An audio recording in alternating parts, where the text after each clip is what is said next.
गूळ किसून घ्यायचा किंवा असा चाकूने कातरून घ्यायचा। नमस्कार, मी सुहासिनी। आज आपण मालवणी पारंपरिक गोडाचा पदार्थ करत आहोत आणि तो म्हणजे गूळ पोहे। तुम्ही गोड पोहे म्हणा ना, म्हणूनच आपण हा गूळ कातरून घेतलाय। हे आपण 2 वाट्या पोहे घेतलेत। जे आपण पोहे कांदे पोहे करायला जाडे पोहे वापरतो ना, तेच इथे आपण 2 वाट्या घेतलेत। आणि 1 वाटी गूळ घेतलाय, अर्धा चमचा वेलची पावडर आणि पाऊण वाटी आपण ओला नारळ किसून घेतलाय। आपल्याला 1 वाटी गरम दूध लागणार आहे, ते इथे आपण घेतलंय। आता आपल्याला पोहे धुवून घ्यायचे आहेत। बाजारातून आणलेले पोहे नेहमी निवडून धुवून वापरावेत, पण हे पोहे धुवायला आपण गरम पाणी वापरणार आहोत। गरम पाण्याने पोहे धुतल्यावर स्वच्छ तर होतातच, पण नरम सुद्धा होतात। आता हे पोहे आपल्याला असे हाताने स्वच्छ धुवून घ्यायचे आहेत।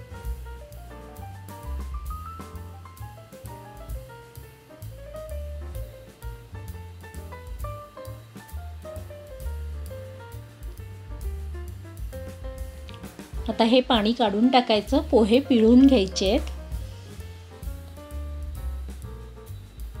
म्हणजे त्यातलं सगळं पाणी काढून टाकायचं आहे। आता मी सगळे पोहे धुवून घेते। हे पोहे आपण आता शिजवणार नाही आहोत, त्यामुळे आपण गरम पाण्यात धुवून घेतलेत।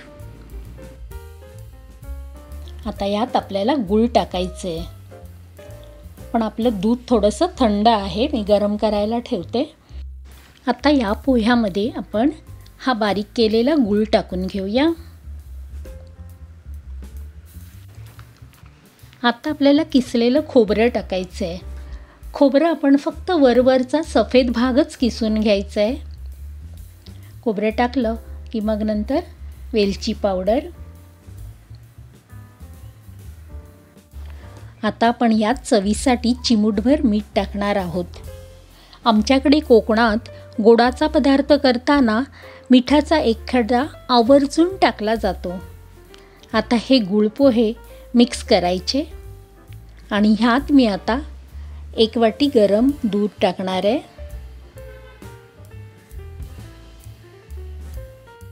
दूध हे ऑप्शनल आहे, नाही टाकलं तरी चालेल, पण दूध टाकलेले पोहे छान लागतात।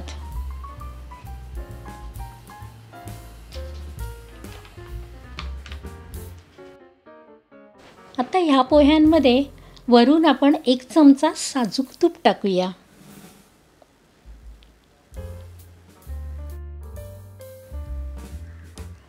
तूप आणि गुळामुळे हे पोहे अतिशय चविष्ट होतात।